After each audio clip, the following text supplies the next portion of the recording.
Okay, we are now licensed. We're good to go? I'm going to call our June 26th meeting of the Altadena Library District Board of Trustees to order at 4:04 p.m.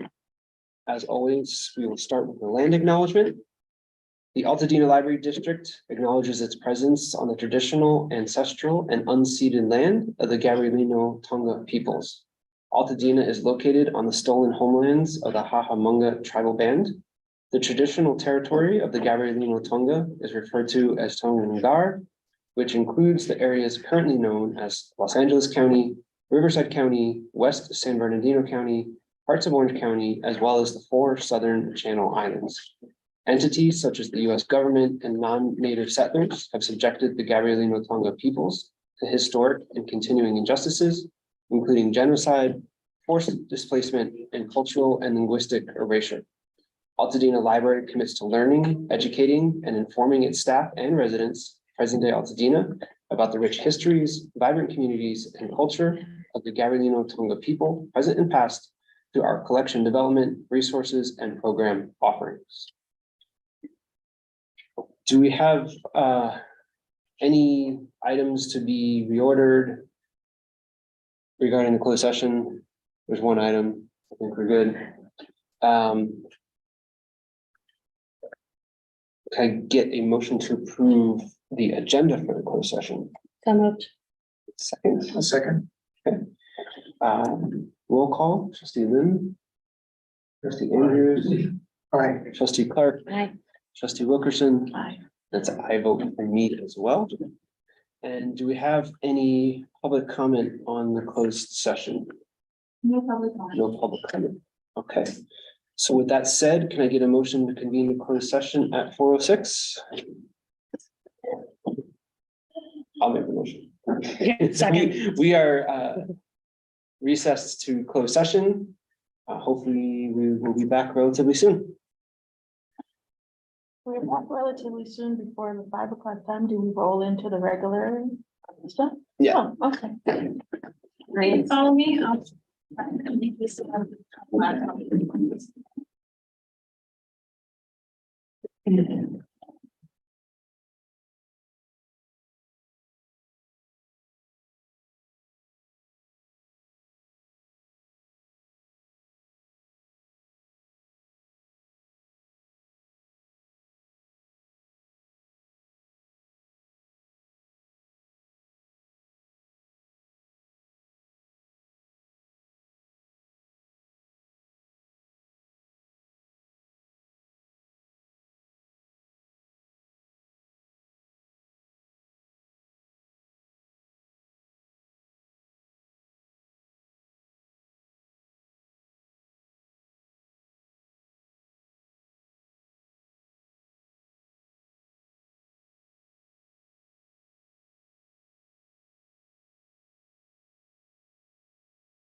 Yes.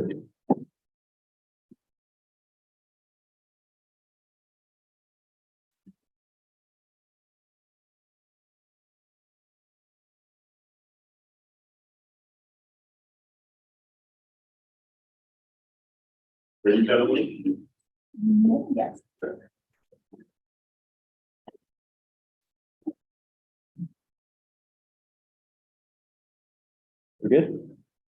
Okay. So I'm gonna call us back into public session at 5:24 PM. We do not have any reportable action from a closed session. So with that, I'm gonna call a roll call for the board into open session. Trustee Lynn? Trustee Andrews? Here. Trustee Clark? Here. Trustee Wilkerson? Here. I am here as well. Do we have any reordering of agenda items?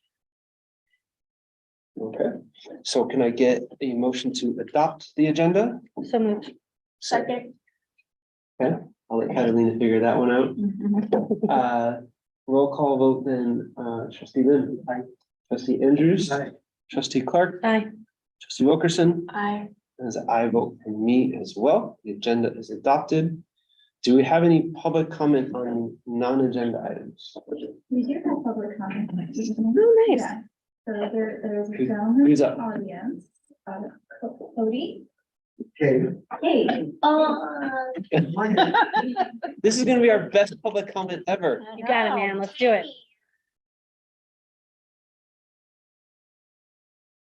Okay. My name is Kate Allen Chuck, and I like about the library is that I like the calling papers and the summer reading program. Nice, Awesome. very cool. Great. Okay, call around clap. We can clap. Thank you. Lynn. Thank Thank you. Lynn. Nice job. Nice job, sir. I believe we also have additional public comment from Mr. Martin Mansfield.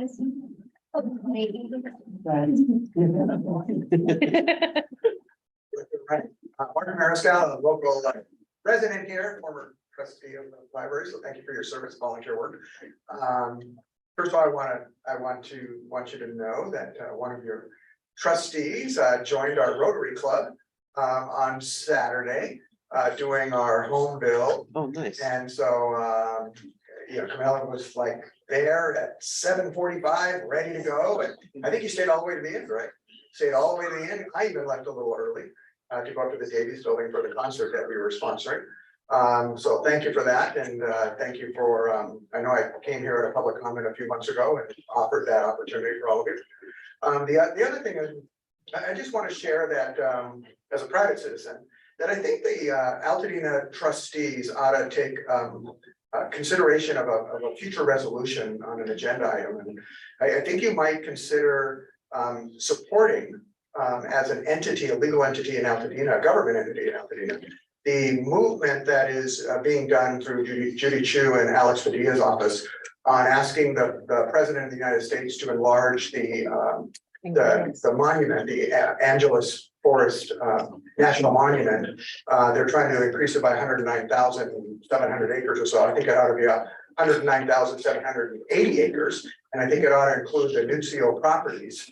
And or if nothing else, the ability to add money into an earmark so that public property or private property could be purchased. So I think it would be important that you would support that idea. I think the other thing is you might also, on a separate resolution, think about some kind of language that might say something that you're concerned about the idea that a private parcel or the 3 parcels as large as those almost 80 acres might go from being in a private for-profit business hands and going to be turned over to a nonprofit. I don't know what kind of tax breaks a nonprofit like a private school might have, but that would then take some money away from the library district, possibly if they did allow for any kind of exemptions from their property as churches do. So I'm not quite sure on that tax law, but if there was anything with the turnover of that property, that could be a loss. Now, mind you, losing it to public national monument status, I think that would be great. But losing it, the potential property tax loss from, because it's going to a private school to build possibly stadium and some other things. I think that could be an issue. So I just throw that out to you to think if it's something that you might consider, throwing to a committee to talk about, to see if it does affect the finances, in the near, in the near and long-term future. So those are my public comments. Thank you very much. And with that, I will say goodbye. Thank you, Mark. Thank you, Mark. Do we have other comments? We do not have. Well, thank you, Mark. And thank you, I think that was a Mark grandchild. Nice, Yeah, nice. Start him young. I tried to get that 9-year-old, but the 8-year-old. Excellent civic Natural born engagement. leader. We'll be up here using the library still. Thank you. Okay, on to the consent calendar. Do we have any changes to the minutes? The deal is good. Motion to approve. Okay, do I have a second? Second. Okay, I'll give that one to Camila. Thank you. All right, roll call vote on approval of the minutes for the May 22nd meeting. Trustee Lynn. Aye. Trustee Andrews. Trustee Clark. Aye. Trustee Wilkerson. Aye. And that is an aye vote from me as well. We didn't change the consent calendar. So next are departmental updates and special presentations. Do we have a special presentation tonight? We have an additional presentation on segment. Oh, yes. Who gets to do that? Oh, nice. Bear with me in just a moment as I navigate that.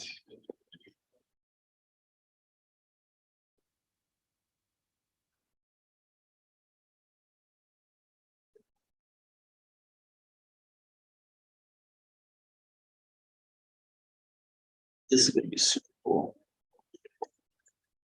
All right, hello trustees and members of the public. David Zierba, IT and Technical Services Manager for the Altadena Library District. I'm going to be talking to you today about Open Plus. Give you a brief overview, kind of talk through what we're planning on doing, and we're going to go live with it. Open it up for questions. So this is a rather large and long background, but essentially, we're committed to the ongoing pursuit to expand accessibility to the library services. So that in this case includes trying to extend access and hours essentially. So we applied for a grant in July of 22, and we secured funding to retrofit the library with some equipment that would allow us to provide that access that we were just talking about. And that funding is provided by the state library in partnership with Biblioteca. And we use Biblioteca for their cloud library services for the ebooks. And they also have quite a bit of other services like RFID self-checkout machines and this service, which is called Open Plus. So it's a comprehensive system that allows libraries to provide flexible hours. There's actually some libraries that operate completely like a daily schedule and there's no staff that interact with any patrons. And there's some libraries that do similar to what we do, which is they're just tacking on some additional hours, or what we're planning on doing is tacking on additional hours to an existing open hour schedule and providing access to patrons. And it just is very flexible in that we don't necessarily need to commit a lot of staff time or resources to it. It just allows us to keep our current existing staff, but then also extend out additional time and services to our patrons. So what does that look like? Essentially what we're proposing is giving access to all of our self-service functionality. So that's our public computers, our Wi-Fi, our spaces, our copiers, for scanning, faxing, copying, so on and so forth. And right now, initially, we're planning on doing a Monday through Friday, 8 to 10 schedule. So normally our open hours start at 10 o'clock, but then we'll be able to open earlier. We did notice, especially during the tail end of the pandemic, we had to put out additional tables and chairs outside because people were interested in using services before they were open. So we just felt like this would be a good way to be able to provide additional access and kind of meet the needs of those people who come early. Some people do tend to come and go, but if they have the ability to come and stay in the building, it would probably, bring in a lot more patrons to the library. And then as we look forward toward renovations, after the Bob Lucas renovation completes, the idea is we move that equipment over to the Bob Lucas library and then be able to provide extended access because the hours there are a little bit more limited. So we can kind of open up the building a little bit further, especially post renovation when people are going to be excited about it and want to gain entry into the building. And depending on the hours, this will allow us to extend that out. So what does this sign up process look like? We're still kind of fleshing out the full details of this, so bear with me because it may not be perfect, but right now we have a patron type called a good neighbor. Essentially what that means is you're 18 or older, you've kind of provided your proof of address, meaning like you are who you say you are, and then you checked out a book and returned it, and you've been a member for 21 days. And so most everyone who's a library member who's checked out a book and is an adult is a good neighbor. So at that level, you'll be able to request an extended access level. And you'll be able to do that either in person or through the online catalog. There's a place right now, a plug for an amazing service that we already offer. We have Office 365 available to all of our patrons that are registered patrons. And you can get access to those accounts. So similar to that, you can request that through our catalog or in person. Once approved, you get access to that resource. So similarly, you'll be able to request it through the catalog or in person. And then for this one, normally for like our Office 365 accounts, we just approve it and then you gain access to Office 365. But for this, it's going to take a little bit more because we need to kind of orient you, make sure you're prepared, make sure you use the space before you know where everything is at. So we'll give you an email just letting you know that you can visit the library during a designated time. Those details we're still working on, but we'll also have an online training as well if you're interested in that. So we're developing that currently. It kind of gives you, we'll talk about it a little bit further, but it gives you a little bit of the lay of the land, the space, which spaces you can use, which ones you can't use, emergency exits and so on and so forth. And again, I'll talk about that a little bit later. During that process, through that Niche Academy tutorial or orientation, you'll be able to download and sign these agreements, just saying, hey, we're not liable if anything happens, and these are our expectations and our rules of using the library during these hours. And you can actually upload those through the Niche Academy orientation, or you can provide those in person as well. And then once that's all been reviewed and looks good, we'll send you a confirmation email welcoming you to open access, and you'll be able to use our library during the extended hours, which again would be Monday through Friday, 8 to 10. So some of the services I've already talked about. So use of the public spaces, use of Wi-Fi, self-checkout machines, public computers, and then the copiers for printing, copying, scanning, and faxing. Eventually, we will look into getting the small meeting room available once we can properly get a good booking system in place, and then they can book that as well. Obviously, you'd have to have that special privilege, but then you'd be able to book that space during our open access hours, and then use the small meeting room if needed. So general use, the building, we with the facilities manager, we've reviewed the building for access and security needs. We've added security cameras to the building. We've also added the entry panel to the front sliding doors over on our east entrance. And then we've also made sure that if there is some sort of need to contact someone, there'll be the ability to call a special number, and then it'll ring on all of the library phones. So anyone who's in the library, staff wise, we always have staff in between the hours of 8 to 10. Someone would be able to answer that and address the situation.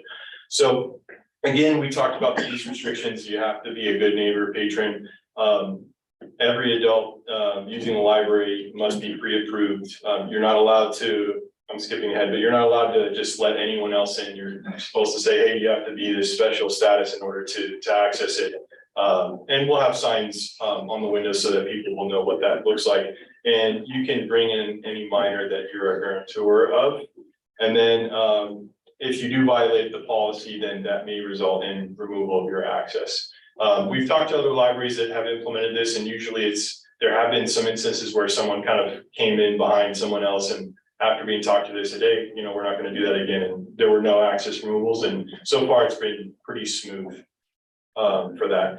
So some of the training topics on our niche academy, but also the in-person, the terms of use, like what we talked about earlier, the access hours, where the parking is, how you enter the building. We'll have a video on how to enter the building and how to exit the building.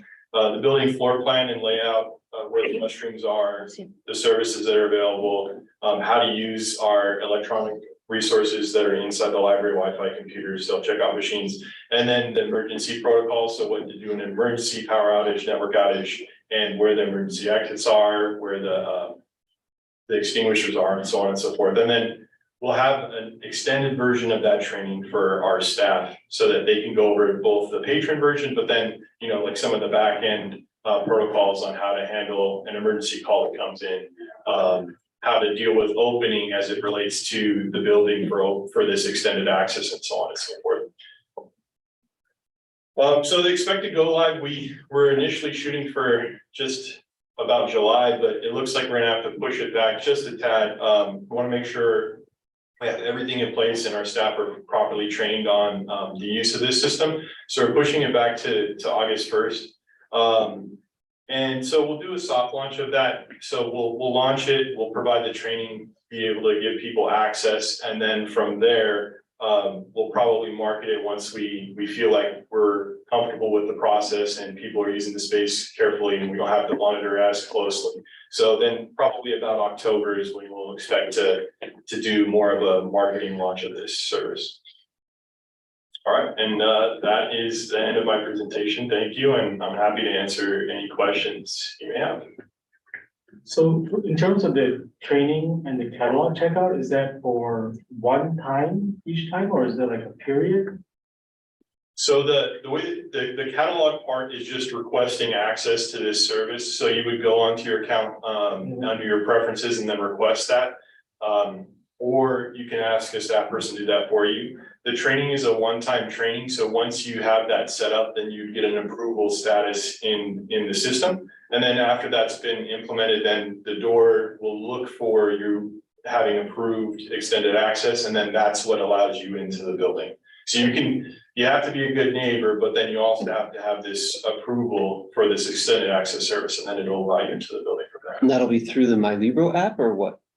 It's actually not through the MyLibro app. You can actually not register for that part of it because it's a special preferences. So you have to go into the catalog to do it separate from MyLibro, but you would be able to scan your library card to enter the building through MyLibro app because it has the barcode on there. And then you would be asked to enter your PIN on the entry pad, but the entry pad we did test can scan the MyLibro barcode from there. Super cool. That's what I was missing. So you basically use your library card to scan to get in. Yeah, so if you look at the picture up on the right that's been persisting below the panel, this is the entry panel here, it's what it looks like. But below there that they don't have pictured is a barcode scanner, and then there's a little black pad that sits just below that, so you can, and it has like a little symbol for your library card. So you'd walk up to that if you have this access, you'd walk up to it and scan your library card, and then it would ask for your PIN. You type in your PIN on the PIN pad, and then it would say the building is available. So then you walk up to the door. As you walk up to the door, there's a motion sensor. This system is telling the motion sensor to operate. So as you walk up, it'll open for you. And then as the door closes, then the next person tries to walk up, the motion sensor has been turned off at that point. There is a small window where, it still continues to be on, it has to turn off. Just for safety reasoning, like to be able to exit or enter properly, so it doesn't like close on you as you're trying to come in. But that's more or less how the entry process works. When you exit the building, the building is set to exit only. So similar to for closing for the day, the doors won't open if you're standing outside, but if you walk up to the motion sensor on the inside, it'll allow the doors to open automatically, and then you can just exit the building. Again, we would ask the library patrons who are using the service to not allow people who are trying to come in unless they have already scanned their library card and enter the building through the extended access model. David, can I ask you how, and maybe this is covered in the training, but what are the sort of protocols if it's open access hours and I don't know, there's a fire, there's an earthquake, some sort of emergency situation where there's not necessarily a member of staff like around or on the floor, it's just some patrons. Well, so yeah, so part of the training does include like emergency situations, Okay. and so it'll just, the main protocol is, Leave. yeah, you're asked to leave the building in case of any catastrophic emergency. As part of our staff training, we'll be letting them know that in those instances, we'll need, even though we're closed, we'll still need to come up and make sure the building's clear. Okay. Before we can also leave, just like we would do during normal open hours, we have to clear the building before we can leave. Right. Similarly, we'd have to do the same. Okay, Yeah, but that, yes, we'll definitely be Covering the covering training. emergency Great. situations, including those ones that you mentioned, but then also power and network outage as well. right, of course, yeah.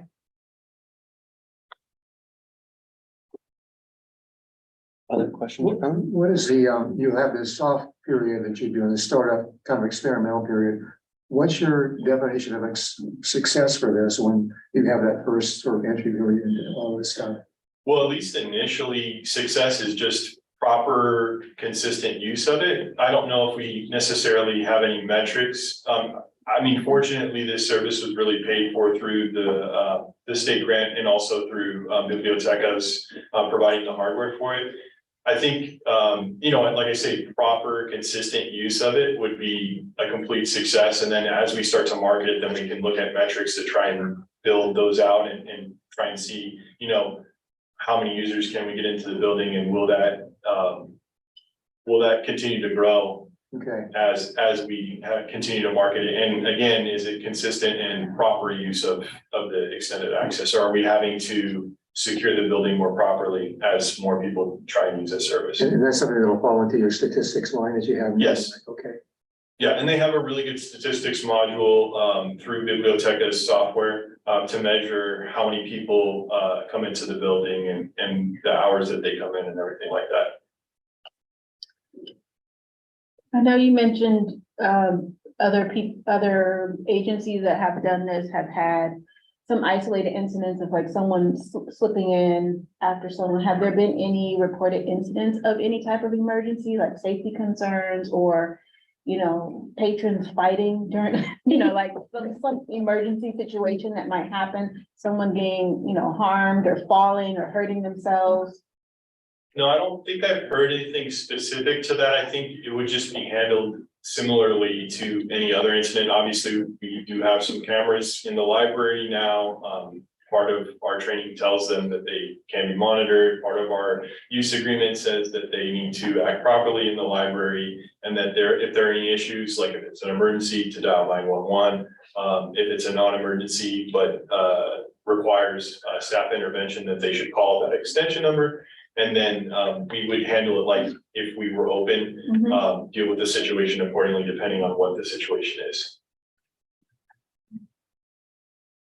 And by the way, normally between those hours of 8 to 10, there is at least one pick, which is what we call our person in charge. So it's someone who has already been trained on dealing with situations, you know, that might be something along the lines of what you're arguing. Bless you.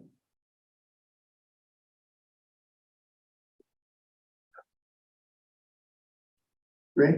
Awesome. I think this is so cool. Yeah. It's really cool. Thank you. Yeah, I'm excited. I'm gonna fill out my form. Good job. Cool. Right. That brings us to departmental reports. Do you have any comments or feedback from the trustees? On the departmental reports? Oh, I was super excited to see us doing programming with Los Voltos. I know they're a great organization and I think they provide like such a unique perspective and way of getting people involved. I know some people that have worked with them in the past and I was so excited to see it on the calendar and then in the reports this month. I think that's amazing. So kudos to making that happen. I like that we've added a bike lock to the library of things. yeah, I saw that too. I'm sure Jonathan's already on top of it, but it would just make sense to have some kind of sign at the bike rack so people know that. That it's there. That it's there. That's a good idea, yeah. And it was just like ridiculously cute, the photo of the little girl Mhm. bringing flowers to the staff, like. That was pretty, yeah, that was pretty cool. The cuteness of the departmental reports this month was Yeah, high. there's a different level. of Yeah, no, I cuteness. agree with that. Others? And was Nikki gonna log in to do her report tonight or no? Do we, so then our support groups, There she is. I think we're the support groups first. And we have, also the medal student. Do you want to do? She got down, she can go. Really weird. On the agenda? Or, Yes. yes. So I'll go ahead and you wanted the report. Yes. You just put this, I'll go ahead and do that. Good afternoon, and I'm here on behalf of the Altadena Library Foundation.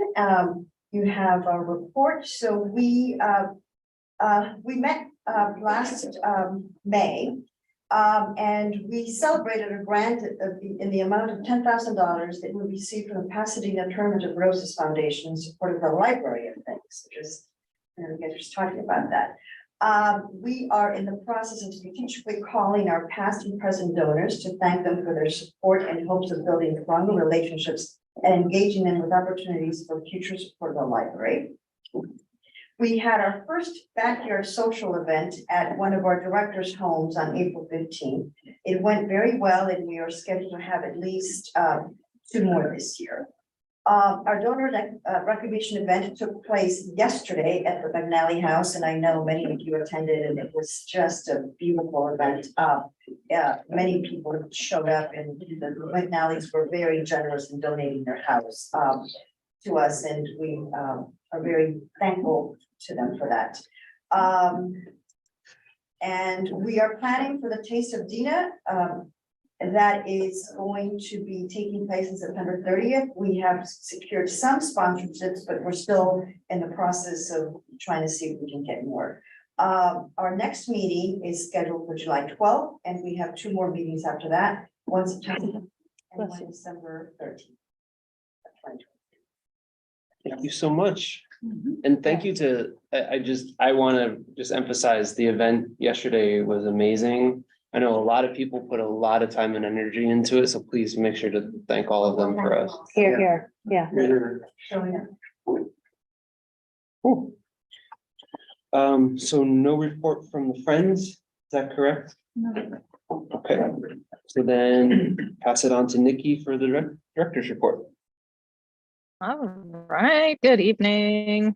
Can you guys hear me okay? Very much so. Yes. Okay.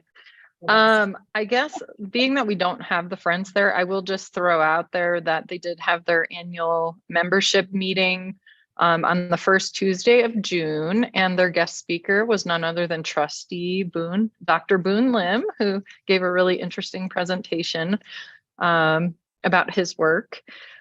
So they did elect their slate of officers. They shifted a little bit. I believe Mark is now the treasurer, but Tom Rufner will continue to serve as their board president. So that's what's going on with the Friends. And they did have a very successful May book sale, but I do think updated us on that last month. So they are on hiatus for the summer. So July and August, they don't have a meeting, so they'll meet next again in September. So I'd say that would be the Friends report. So now I'll shift gears for the director's report. So greetings from Tahoe, everybody. I have the pleasure of attending the California Special District Association General Manager Summit again this year from beautiful Lake Tahoe. The weather has been just gorgeous. I attended a couple of good workshops today, and we'll also be out networking tonight, some more sessions tomorrow, and then I'll be back to work on Wednesday. All staff meeting that morning.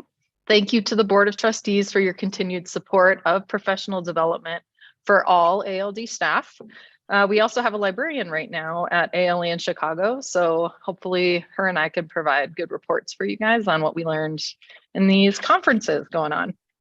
So on to hiring. I am so excited to welcome Finn Lee, who uses they, them pronouns, by the way, back as our new teen services librarian. Hooray. They took their first librarian position back in September of last year in Alhambra, and we have had the privilege of stealing them back. And I will do so mercilessly with great staff. So I'm also really excited to share that we have welcomed 3 new interns, 2 of them as part of the internship program that we launched and created a job description for this summer. So I wanted to welcome Isaac Magpante. He is focusing on public library service, started with us a couple weeks ago, doing a great job. He's a PCC student and a true delight, honestly. So he'll be with us for 10 weeks. We also want to welcome Derek Nowak, who I think is in attendance at the meeting, if I'm not mistaken. Welcome, Derek, who will be working closely with Jonathan on facilities maintenance and management. He's a student, I'm doing this from memory, at Cal Poly Pomona. Am I right, Derek? Yep. Okay. Where he's focusing on urban planning. So welcome to him. We're excited to have him on board for 10 weeks this summer as well. And in addition to that, Sophia worked with PUSD. They have a special internship program for upcoming seniors. So we have Giovanni Guzman, who is a volleyball and soccer player. So stole my heart being able to talk sports with me when we had a meeting a couple of weeks ago. He'll be with us, I think, about 5 weeks, and he's been all over the library learning all kinds of stuff too. So really excited to bring on interns. First time I've ever done this in public librarianship. So welcome to all of the interns. The only bad news was Aizen, who's been with us almost 4 years now, time position, working at a courthouse in LA. For him to get, what was that? Oh, I'm sorry. Am I breaking out? You're okay. I'm You're good. good. Okay. Okay. So Ben's last day with us will be Wednesday. That did create a library aide vacancy. So we have posted that position if you know anyone looking for an entry-level position with us. But I am also excited to share that we offered one of the vacancies to a teen volunteer for us who has accepted the position, going through the background check process right now, but we'll be able to share more information, and they'll be starting with us in July. So love when that pipeline works out that you can hire teen volunteers. I wanted to point out that our staff recognition team is doing a great job. They organized a staff gathering at our very own staff accountant, Yvonne Green's house in June. She's like located right between the 2 libraries. So it was a perfect location, beautiful house with a beautiful yard. And we're also, the SRT also, staff recognition team has us ready for our community service build day for Habitat for Humanity this Thursday. Really excited to help build a house in Altadena with everybody else. Reminder that we will be closed on Thursday, the 29th. And we have many other fun things planned for the rest of the summer. So we were honored to host the opening ceremony for the 2nd annual Altadena Pride Walkabout. There were so many energetic Altadenans in attendance, and I had the privilege to introduce both Supervisor Catherine Barger and Assembly Member Chris Holden, who are huge allies to that community as well. Thanks to Nick Arnzen for his dedicated work to creating an even more equitable and inclusive community. I would also highly encourage everyone to check out the beautiful Rainbow Crosswalk across Mariposa that I was told is supposed to last at least all of this month. I think it's going to last even longer the way it's been looking. So it's wonderful. Summer reading program has had a wonderful first few weeks of signups, minutes read, and many, many programs. Thank you to all of the staff that have been creating the beautiful displays, offering services and programming, and keeping all of Altadena very busy this summer. I also wanted to thank the trustees and Elsa, actually, who attended the Juneteenth luncheon this past Monday, June 19th with me. The Davies Room at the Farnsworth Park, I haven't been there before, is such a beautiful setting, and the program was just so moving. Congrats to the 2 Muir High School seniors awarded $1,000 scholarships from the Altadena Historical Society and Mountain View Mortuary. I would also like to thank the Altadena Library Foundation for applying again and being awarded another $10,000 from the Tournament of Roses grant, and to Foundation President Anita Lawler and our own Innovations Librarian Erin Kimbrell for attending and accepting the award on our behalf.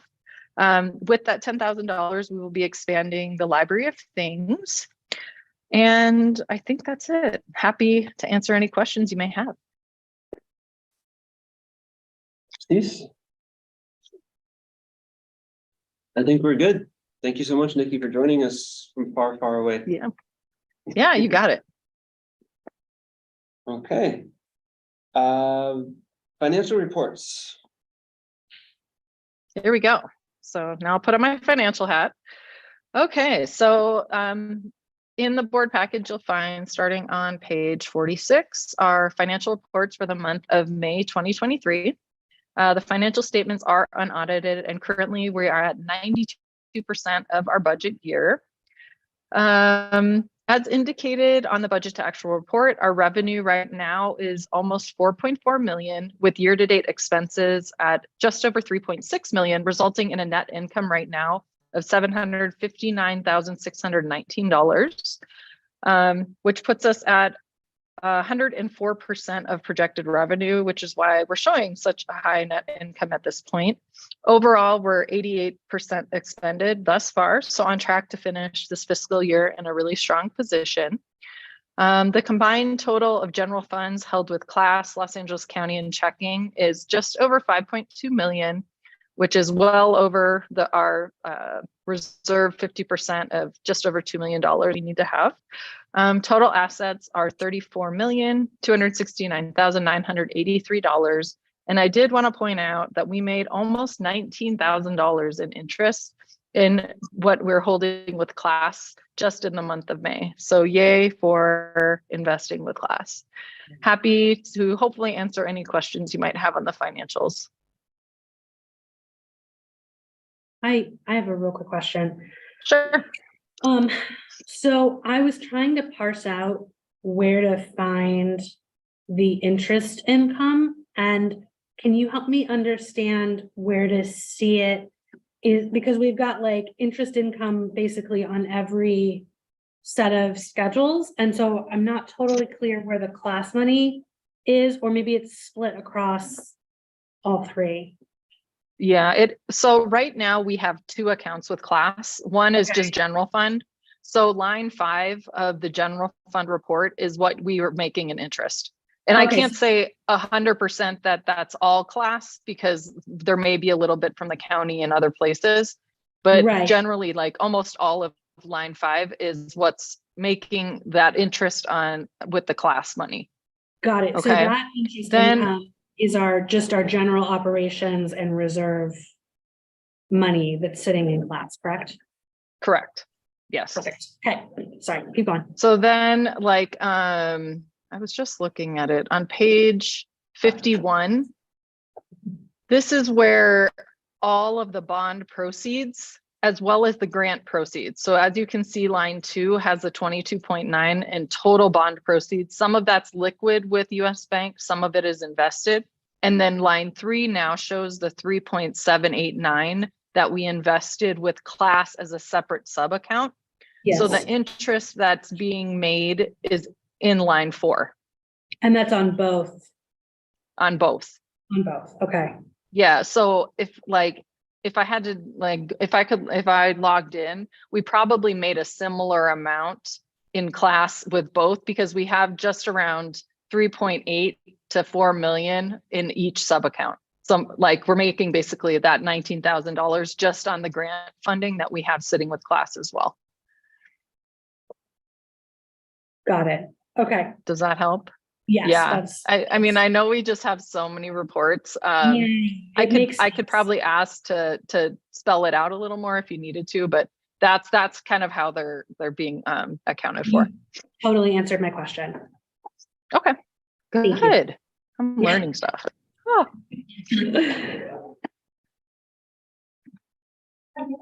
Other questions or comments from the trustees on the financial reports? No. Okay. Oh, sorry. I do have one dumb question. We can't put our bond money in class, right? That is something I'm going to talk to class about tomorrow. because I feel like Cindy and Christy told me it might, no, class came to visit me last month and the guy is here. So he mentioned that there might be a possibility. So I'm gonna get more information while I'm up here. I'd love to see. Because that if we kind of can, I definitely will want 22 to. million, Yes. you Yeah. know, like we might be able to pick up some substantial project funding that way. Yep. Okay, More info to come. that wasn't a dumb question. Thank you. No, not at all. Not dumb at all. Okay. So standing committee reports, there are none. Okay, and then I'll move it to Katie for the facilities committee. Yeah, so I think as you see in the report, the only major update since the time we wrote the report is we did have a meeting with some members of our community focus group who were able to attend, and the goal is to continue to reach out to the folks who weren't able to make it to that meeting. What we were able to talk about with them, as we sort of said to you guys as well, is in doing the cost estimating for the main library. This does not apply to Bob Lucas, where all project costs are built in, covered. There's a bow on it, done. But for the main library, as we're looking at the cost estimating, it does seem to be the case that, you know, because of restrictions on the Build Forward grant and various other elements, we may need to make some determinations on priorities. So what we did with the community focus group was sit down and sort of lay out what the base bid will be, as well as a series of what are called additive alternates that basically say, when you bid on this project, we'd like you to tell us what it would cost to do the base and then price out each of these alternates. And so what we asked the community focus group folks to do was help us prioritize those alternates, like what feels most to least important to you. Not that, you know, we wouldn't want to do all of them if we can, but if we had to make some tough decisions, I think that was helpful in pointing out some priorities. And we got some other really helpful feedback around outreach and around special events and the need for a functional kitchen as part of any event space. So I just want to thank the community focus group for their time, and obviously we'll continue to have conversations as we go forward through design development. But a really helpful conversation with them. Okay, It's keeping you busy, it sounds like. Every Monday. And then some. other questions or comments for Katie? Okay, thank you. So I know Camila, you have a bit of a closeout report. Yes, good job, everyone. That's it. We did it. We completed the process, made some history. I'm in it. It's great. I like your photo. Thank you. Thank you, Carolina, for taking the picture. I feel like it was like such a positive and easy process. It just blows my mind that there's like agencies and cities like fighting this. I mean, I can see it's obviously going to be more complicated in a large city. But we're 45,000. It's not like we're a blip. I think we have the benefit of also a governance approach that is Inclusive. is Non-competitive. yeah, is conducive to that process going smoothly. Unlike the So is our redistricting committee formally dissolved? Yeah. I would, do we need to formally do that, or we just assume? You just say it, you say it's dissolved. Okay, by the power vested in me, by the voters of Altadena, I formally dissolved the redistricting ad hoc committee. Thank you so much to Awesome. Camila Yes, for good job. taking that on. You all did Being a part of the really good committee. job, gave really great feedback, and made the process really easy, and I'm sure all of Altadena will thank you. Yeah, looking forward to Good it. job. Okay, I feel like I have now been released, like in the Lord of the Rings, where they like dissolve off into the future. I'm sure the facilities committee could subcontract. Yeah, you want to some do some duties. facilities committee stuff? Come over. Saw that for now. I like that picture of you two on the report, you know, you're down to business the whole way, it looks very good. Yeah. Cool. Yep. So trustee Andrews, Yeah. you have a bit of a government liaison. Government liaison, this is a bit of a progress report, there's really not a lot here to talk about. But we remember a few months ago, we started talking about Assembly Bill 41, which is a bill that Chris Holden was trying to get through. And the progress report on that is that it has made it through the Assembly, and it now is in the Senate, where it's getting shuffled back and forth a few times with the committees they have there. So it hasn't passed yet that I know of, but I will let you know as soon as it does. And it is a very worthwhile bill. You might recall that it's a bill that helps open up internet access to more people, equitable, affordable, those sorts of things. And they will do it primarily by using their licensing power, the state will, against these companies that are overcharging or underutilizing right now, under providing. But there's a couple of more bills. One caught my eye is Assembly Bill 1078, which, like Assembly Bill 41, has been passed by the Assembly and is now going through committee action at the Senate level. And the reason I brought this one on, even though it's kind of a school board issue, is that I do sense, and I think everybody does, these culture wars are really heating up, and it's likely to happen more and more as the election approaches next year.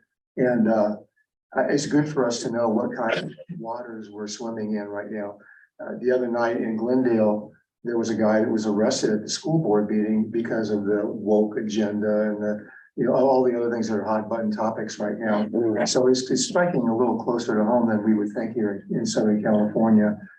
And so this Assembly Bill 1078 is one that the existing law requires governing boards of school districts, when adopting instructional materials for use in schools, to include materials that accurately portrays the cultural and racial diversity of our society. But Bill 1078 would take that a little farther and make it a little bit more defined in terms of what you need to teach as a public institution. And in a sense, this is how it's going to be attacked, I would assume. In a sense, it's controlling agendas or curricula at the school board level. So we'll see how that goes, but right now it's floating around in the Senate committee system. But it's good to know about a bill like that. And then the final thing that I had on here was a little bit about, libraries, not school boards and so on, and censorship.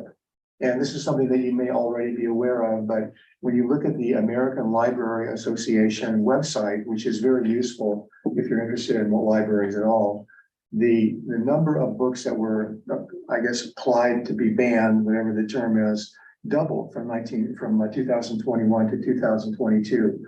So there's a lot of action of folks out there that think that books now should be banned, and it's showing up in some of the data that's out there for all of us to see. So I just want to put that in there and give a little shout out, I guess, to the American Library Association. There's all kinds of programs and white papers, and goes on that we can, as a board, that we can learn from. So a little perusal of that would be recommended from what I did the other day. That's it. A little update. Thank you. We always look forward to it, Terry. Most appreciated. Thanks. I will note that we are proudly displaying some of those banned books up in our library as we speak. Proudly displaying.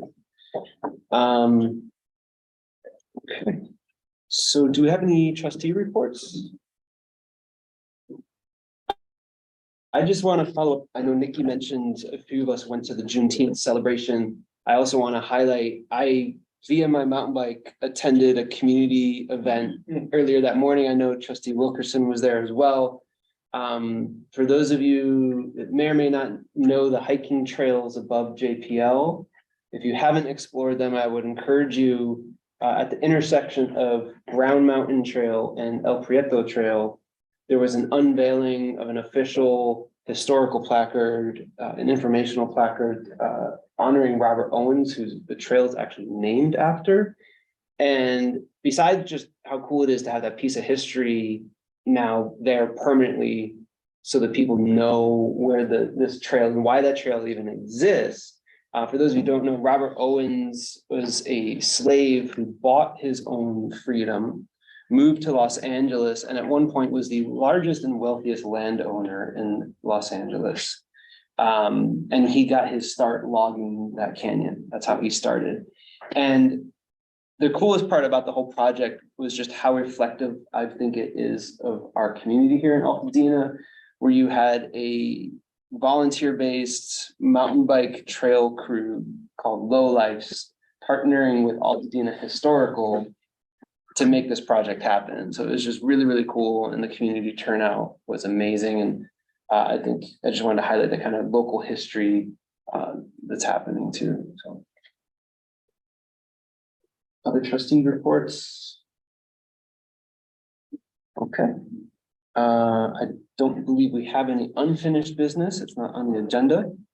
So our first item of new business, review and approval of the master calendar. This is an action item. You'll see it on page 64. Do we have any comments, any feedback, anything we think is missing? I would like to make a comment and just introduce this item. There is a formatting mistake, so August is missing, it could be under August, the mid-year operating plan review. So if this does get approved, that will be shifted now, because right now it's showing. Oh, it's in July. Got it, okay. Calendar, but that is not. The only thing that was, this is generally the same calendar that gets approved every fiscal year. The only thing that was added was the, let's see what that is. Actually lost it. In September, the disclosure of enterprise systems of record, which we introduced last year, it's been added.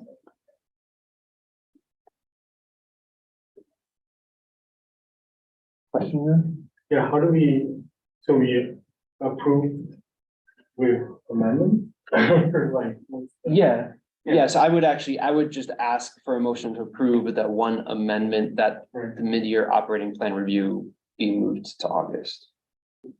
So Understanding it's just a typo. Yeah. Second. So roll call vote, trustee Lynn. Aye. Trustee Andrews. Aye. Trustee Clark. Aye. Trustee Wilkerson. Aye. And then it's an I vote for me as well. Thank you, everybody. Okay. Next, we have review and approval of the author event policy, starting on page 65. Lucas librarian, who is going to be speaking on this. Cool. Hello, I'm Lauren Salerno, I'm French librarian at Don Lucas. So it's actually called the event sales policy. The reason why is, I'll explain in a second. The library does not currently have a policy relating to the sale of merchandise inside the library. We do have a policy, it's called the art display policy, which touches very briefly on the sale of art, but it's very specific to our art exhibitions. And so we use that as a starting point to draft this event sales policy. The reason why it's here is if we want to create consistency around the way sales are handled in the library. And we wanted to use generalized language so that it would cover other types of merchandise as the need arise. So the purpose of the policy is to allow for sales under specific circumstances while acknowledging the following. So potential sellers should follow the application process for the event they would like to bring merchandise to. All purchases are handled by the seller, and the library is not responsible for any damage to merchandise that may happen during the event. So I'm happy to take any questions you might have about this. So Laura, can you give us like some examples of what this would apply to? I'm trying to think of any library event, like you said, that has failed, and I can't think of any. So the reason why we started thinking about this in the first place is because we're going to start having author nights here at the library. The first one is happening July 24th from 5 to 7 p.m. here. And having done author events before in the past, I anticipate that one of the bigger questions is going to be, can I sell my books here? And so, you know, that's when I started, you know, talking to Nikki and Ashley about it. And so we drafted the language that covers that, but perhaps later on, maybe we have maker fairs or, you know, art fairs or something like that. So that's why the generalized language happens. So it's not just books, but it's anything. And then there's a link that says that you can download something from the website that obviously doesn't exist yet or will be created in the future. It will be created in the future, and it's kind of, it depends on what it is. So for the author events, the author event page already exists. Mhm. And it's taking applications right now for people who want to read at the event. We've gotten 17 people already. And so once we have this approved, this will go on there. So people have to click, I agree to this. I'd make two suggestions, or I'd ask two questions. Maybe you thought about both of these and decided not to include them. One is I would suggest including language that basically says explicitly you cannot sell services. Because sometimes what you end up with, right, are people who are like selling merchandise, but then it's really a sale of services. So that happens a lot with people who do like self-help books or instructional materials or things like that. I think the library does not want to get involved in anything related to the sale of services. So I might add that language explicitly. I would also recommend that you add a line that says something like, you know, the seller is responsible for including, collecting, and remitting any relevant sales taxes or other taxes. My thought was on the process for you all internally and how you, I don't have the packet, but there was a line that says like, the library is not responsible, basically, how are you all going to be selecting and reviewing to make sure that, the person won't be selling something offensive, to the public. I wasn't really clear on what that process would look like. And it may be in there in the policy, but I might want to be a little bit more explicit about that you all are going to be reviewing that and that not necessarily the library isn't responsible, but if something if there's something offensive that happens, because I just feel nervous about, they have the right to make and sell whatever they want, but I don't think we want to have anything that might be offensive to others. So just being clear on, even if it doesn't go in the policy, what the internal process is of like reviewing and ensuring that it's not going to be something that's like wild and outlandish. We absolutely thought about that. And so how we envision this working is when we have some kind of event where we would allow sales to happen, there would be some kind of application process where we would be asking, like, what are you going to be selling? Do you have examples of your work? That kind of thing. And that way we can kind of vet people before we allow them to sell. So, and then we would use our values principles to check against should this be allowed to be sold. And I would just add that that's coming for all programs and partnerships. So a lot of times we get external people wanting to partner with us or present things here, and we're not really sure or haven't heard of them. So we have a form that the PEP team has created that will specifically ask them to tell us, like, how does this align with our values? What exactly are you going to be presenting? Cool. And they'd also have to share some credentials, maybe like how are you, I don't want to say worthy of, but what makes you able to present on this topic? I'll say it like that. Right. So yes, we'll be doing that for everything. Good. Okay. Thank you. So, Katie, did you want to propose a specific amendment or ask that this come back to the next meeting? How do we want to? I don't know. I mean, do you feel like either of those two things are useful additions, or do you feel like it's not really relevant? I think I'd like to take it back to our committee that works on it, the public libraries and the diversity inclusion committee, because I think they have to approve everything. Okay. So then we'll table. Bring it this. back? Yeah. Okay. So let's just make a note under. I do have one small question. So our first one is coming soon. You wanna, Before we meet, because we're not having the July meeting, right. right? Mhm. So, So maybe we should vote on this one as is, and then just maybe suggest that you guys think about those two options, and we can look at a revised policy anytime. Okay. Just so there's something in place, yeah? yeah, That's, Yeah. Yep. Okay, so motion to approve. Second. okay. Any further discussion? All right, roll call vote, trustee Lynn. Aye. Trustee Andrews. Aye. Trustee Clark. Aye. Trustee Wilkerson. Aye. And as I vote for me as well. Thank you so much. Thank you, Lauren. So who is the lucky person that gets to present to us about the GAN policy? Annual- Appropriation. Yeah. They're so. Yeah, I didn't feel like making anybody else do it. So this is just our standard GAN appropriation limit that we bring each June.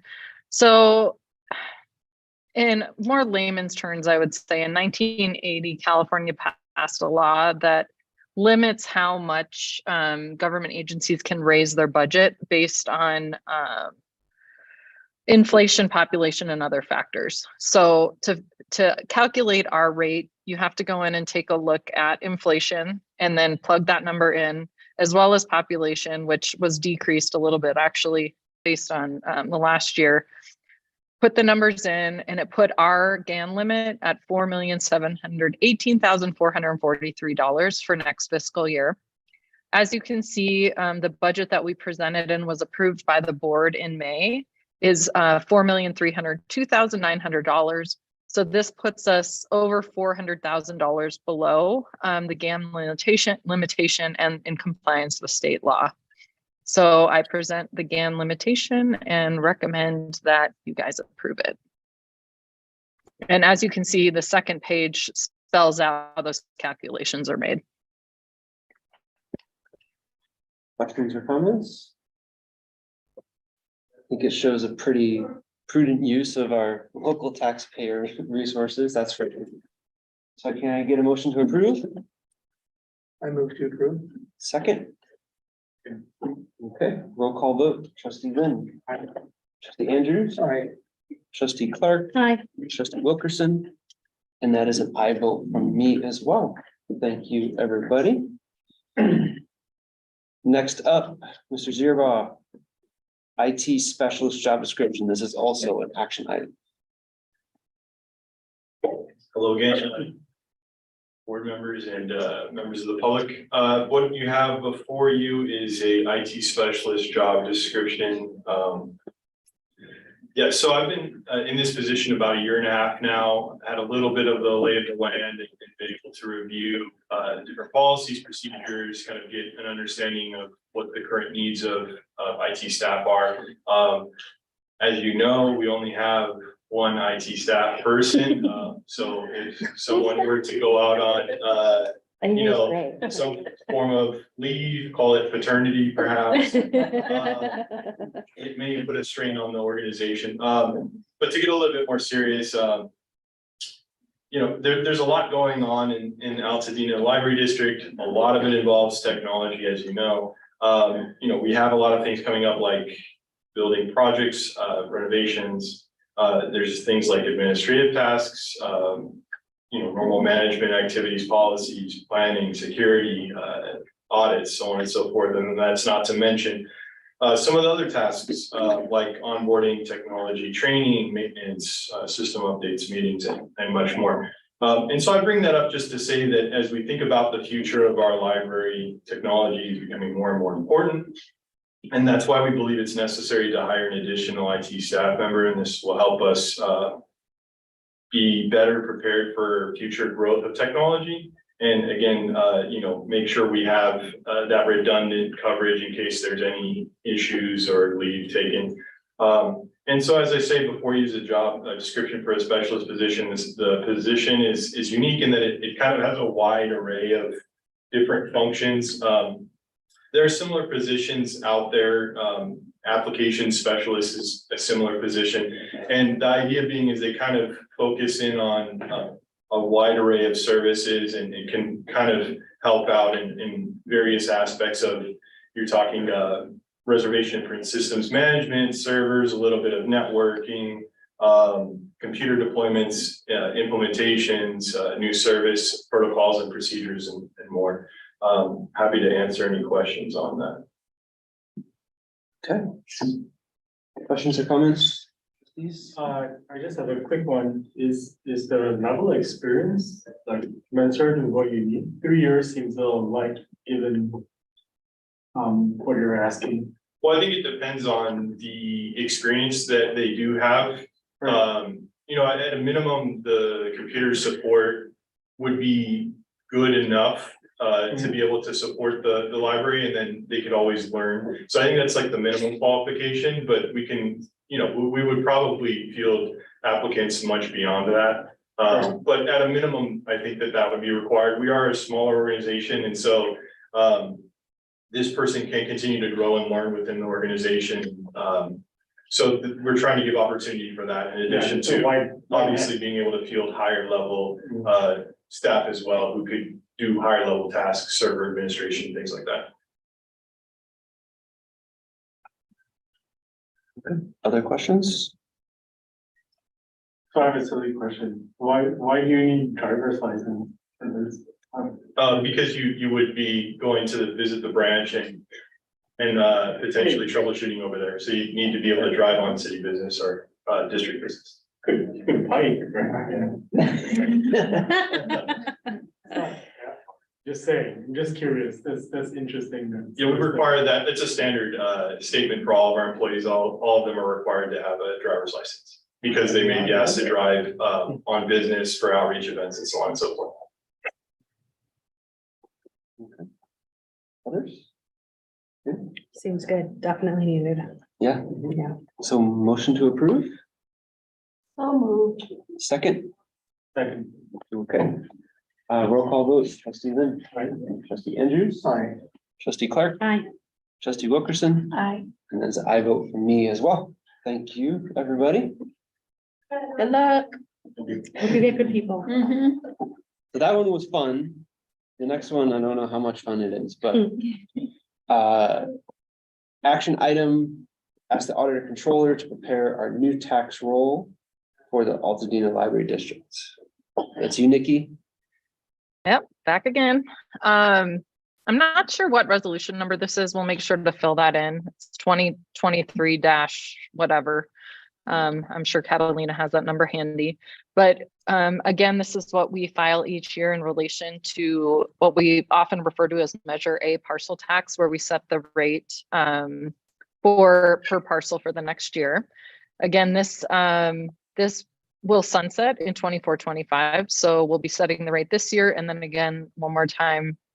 No, 2 more times. But anyway, if you look at page 77 in your package, you'll see that the rate was based on price indexes going up. So the rate increase suggested by NBS, and NBS is who puts this together, our special tax assessment firm, and has done so since the measure passed in 2014.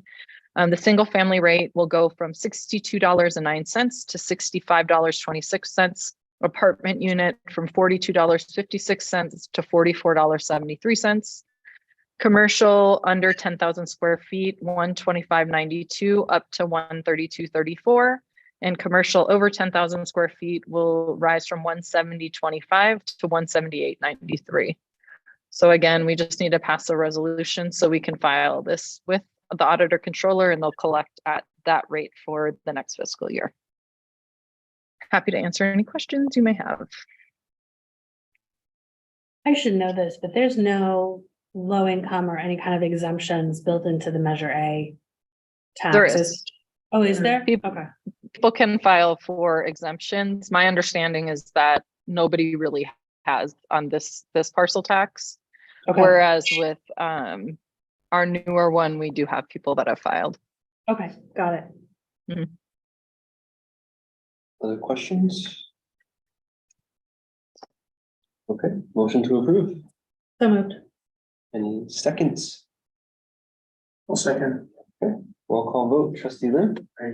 Trustee Andrews. Aye. Trustee Clark. Aye. Trustee Wilkerson. Hi. And that is an aye vote from me as well. Thank you. And Cool. I have to go to something now, so I'm gonna run out, but thank you, everyone. Good to see you all and have a good night. Hey, you too. Bye. Catalina's gonna handle the next one, so have a good night. And trustee Clark is pointing out that we didn't actually have to vote on that. No, we sure did. The designation is wrong. Trustee Wilkerson pointed that out. She, yeah, it just says informational on the item. It should say action. Yes, that should be an action. Whatever, we fix it in the minutes. Not a big deal. We did the. Yeah, vote. no, we It's needed on to. the record. That was correct. We're good. It's a resolution. We gotta do it. Okay, Catalina, so review and approval of the Special District Risk Management Authority Board of Directors. Yes, so this was, sent to us earlier this month. This does need to be voted on by our governing authority, which would be our board. So I included in there, each of the candidates. So there are 4 candidates, only 3 need to be voted on. And there's a resolution template even included. And whatever those, 3 chosen candidates are, you have the opportunity to vote on those, and we will adopt this and submit the ballot to extra programming. Don't we usually like shove this off on you, Terry? Don't we? I'm being facetious, but don't we usually designate you to do this kind of thing on our behalf? You're talking to me? Yeah, I mean, You're our election. you're a guy. You do it You do, you yeah. do. And I, usually when I get one that's got a lot of names like this, I'll try to do a little bit more research, over and above what they give to us for their qualifications and so on. So, and we've got time to do that because it's got August the 8th is the date it has to be submitted by, right? Yes. So I could make recommendations and bring those to the board at the next meeting, because it sounds like we have to do that, right? There's no July meeting. So it So we doesn't gotta- need to be turned in on the 8th. Can we make a motion to designate Terry to do I was that? gonna say, you can make a motion to do that. Yeah, I think we should. I'm gonna, no. I'm just saying, I don't know anything about any of these people. Exactly. Like, I feel like I'd just be making a random. It says vote for the candidate, and then it says at a public meeting by the following votes. Oh, yeah, you're right. Oh, we have to do it though. Okay. On each one? I think we have to pick 3 of these people, right? Why do we have to do this? I don't care who's on the SDR. There's 3 incumbents. So I guess. Yes. Well, I don't know. Who's this lady? Who's the San Bernardino person? Maybe I want to vote for her. I didn't know there was no July meeting, that. Should I know that? People in their vacations. Yeah, some so we people. have, several of our board members who are. Oh, great, okay. I don't wanna make it call out, it's great. Well, I like this lady who's the mayor of Fontana. She seems cool. Everybody has a good, so. Who's Who's that? that? Pardon me? Robert Swan? Yeah, You think he's good? Okay, All right, let's vote for sounds him. good. yeah. So you're looking at, I'm Aquanetta? Aquanetta. Yeah, she's the mayor of Fontana. That's cool. All right, done. Yeah. Fontana's had some issues with warehouses and city council corruption, so I don't know if I'd jump on her bandwagon too quickly. Like to see a lady mayor doing stuff. One of my, Let's look her up. Yeah, let's look See her if up. there's any scandals. Let's do it. one reason I would hold off, they're not a little bit more.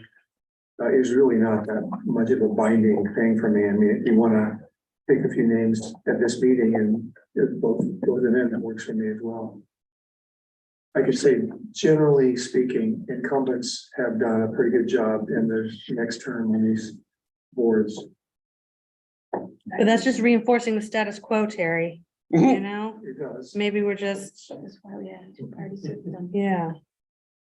Elected as mayor. Okay, here's my suggestion. one, do we have to vote on this? Like, what happens if we just don't? Nothing, right? It's I us mean, here. nothing happens. Nothing happens.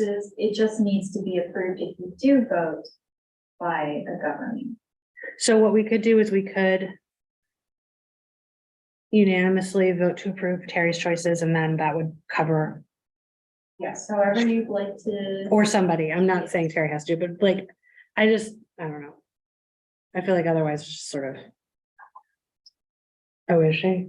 Okay, maybe I don't like Aquanetta. See, the problem, I'm not an informed voter. No, I thought we weren't gonna have to vote, so I didn't prepare.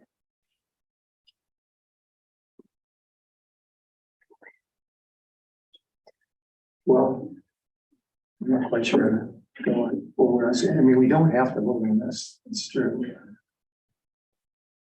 But we are supported by SDRNA. So No, right, I get it.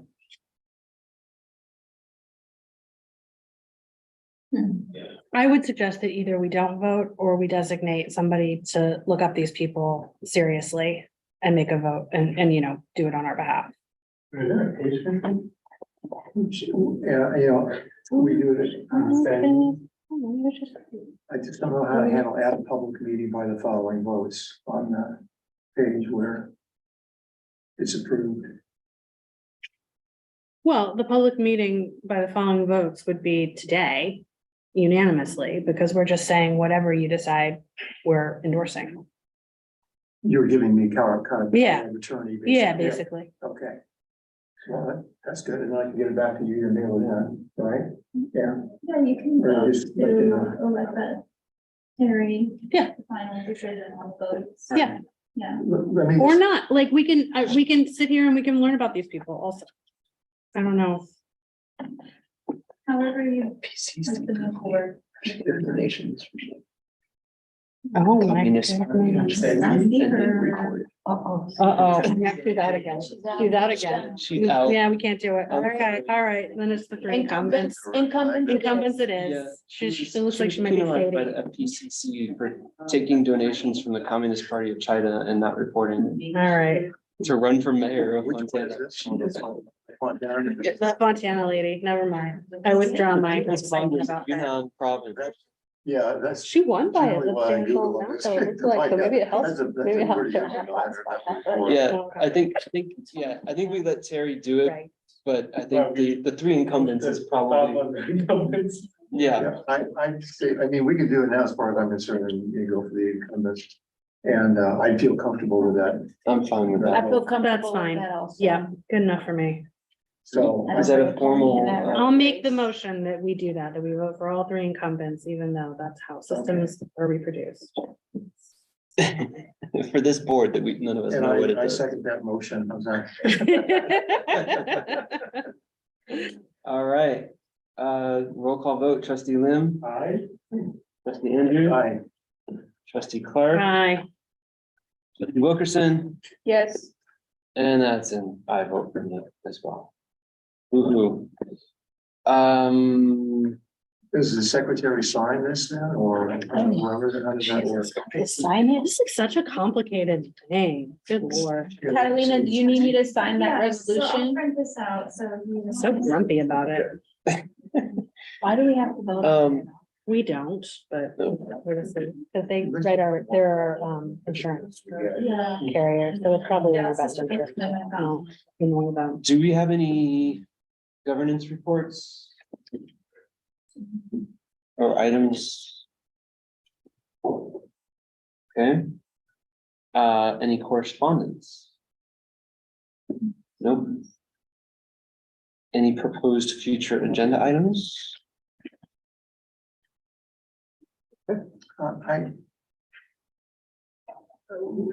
Mark earlier today talked about. Yes. That, I mean, I thought it had some potential to it, I guess. I wonder if there's something we should look into and, but I'm not quite sure how to look into that. I So think, which part, Terry? yeah, that Mark had several elements to his suggestion. I mean, the first was a relatively easy one, and that would just be a motion in support of the expansion of the San Gabriel Wilderness National Monument. Right. That's the one that felt most comfortable to me. I didn't quite understand the property tax reduction for businesses that might be. Well, Mark was it's suggesting more that like we getting take a involved in the position CO on land fight the and Nuccio other- thing, which is not our business.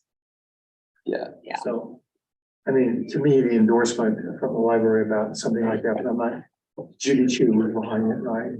Yeah, Judy Chu and Alex Padilla co-sponsored, and I think it's sitting around, like, I don't know that it's moved forward substantially, but she's been working on this forever. I would say though that depending on the specifics, considering our votes and continued support on especially with our land use and our land acknowledgement that we speak to, I think local land use issues are things that we should speak up about, and I think especially something of that significance. So, I mean, I think we would have to write something up, right? Because we would want to So send. it's, are you asking if we should put it on the agenda to discuss, to have like a full discussion of it? Not that necessarily, but, approve it, as an official body, that we're in favor of it. And a good place to start with Judy Chu's office and find out if they've got a standard letter of support that they're providing. That seems reasonable. To their, businesses and patrons. I mean, they do that with us all the time, right? We could do it back to them. So if I would take on that charge and why don't I just make it part of the governance report next time we meet, okay? Seems reasonable. Yeah, Okay, Cool.